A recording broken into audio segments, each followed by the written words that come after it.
According to the CDC, about 1.1 million people are treated for burn injuries every single year. And of all burns requiring hospitalization, 38 to 58% are due to hot liquids or steam. Yes, with many of us ordering our favorite hot beverages like coffee and tea in these colder months especially, it's more important to know what to do if you get a severe burn. And that's why attorney and owner of Heidari Law Group, Sam Ryan Heidari, is joining us this morning. Welcome. Hey. Good morning. Thank you for having me today. Good morning. So we're seeing that this actually happens frequently. We were talking a little bit before we began here, and this has actually even happened to me. So talk to us a little bit about this and why someone should seek counsel if this happens. Let's say that why you have to seek counsel, because sometimes you don't have health insurance, or someone should pay for the burns and the scars that remains on your skin. But the issue is a safety matter as well. So everyone should be careful about how the coffee is handled to them. And most of the cases that we see actually that are the Starbucks or the coffee maker, the barista actually is responsible for failure to double cup it, or sometimes is a failure to properly design the coffee cups. Because if you know, the hot teas most of the time is boiling water, and the cup that is used for the tea is not for the coffee, should not be used for the tea, because it's a higher temperature and it melts the cup and cause the lid to pop out.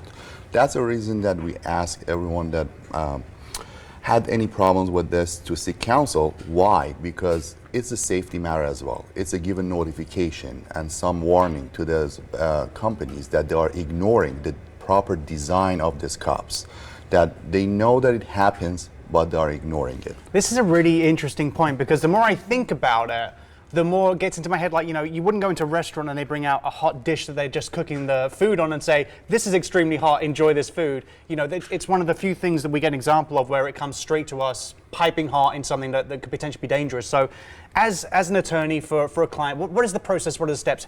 What do you do with your clients when they come to you when this happens, and what's the process? Usually we just evaluate the liability, to ask them, say, hey, how it happened, why it happened. Okay, sometimes the client has been negligent herself or himself by handling the coffee, but sometimes it's just they don't know. They get given a coffee with no double cup, in the cup or the mug that is not properly used or should not be used for the hot beverages. So those kind of cases, it means that the person who made the coffee or the tea is responsible, not the customer that was injured.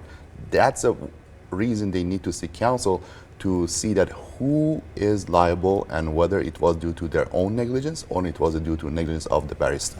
Now, Sam, do you currently have a negligent burn case that you're working on right now? Yeah, we have a case against multiple cases, but one of them is against the Starbucks, that it happened in California. There was a student that got burned. The coffee was given to her by the no double cup, and also in the improper cup, which is the Starbucks cups that they are not fit, in our opinion and our belief in the lawsuit. We are mentioned that it's not fit for the purpose of the boiling water and the thing. That's the reason the Starbucks double cups it sometimes, but it's still, even being a double cup, it doesn't prevent from the spill and not letting the lid, that I have a cup here, the lid melts. When you keep it from this way, and when it's too hot, it falls off and opens up and falls on the lap and cause the first, second, or even third degree burns that can just leave permanent scars on the skin.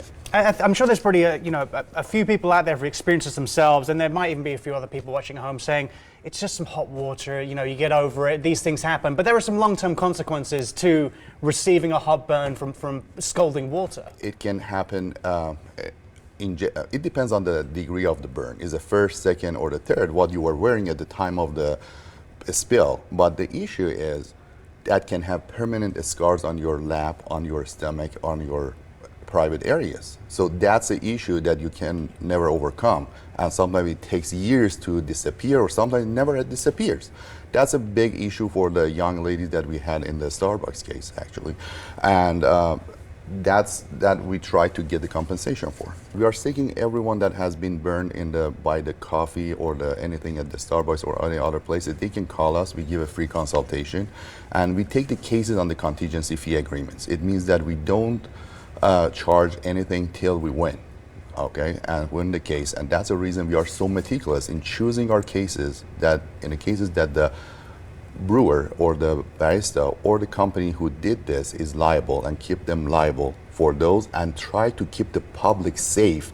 Because if it happens over the time, like that case that we had with the Starbucks, there was a pattern of the same incidents in Florida, Washington, I California. mean, different these are great examples. I mean, it shows that you care about the cases you take on. You don't just take on any case in particular. cases, So, yes, for more exactly. information and to contact Heidari Law, visit HeidariLawGroup.com. Their address is right there on your screen right now.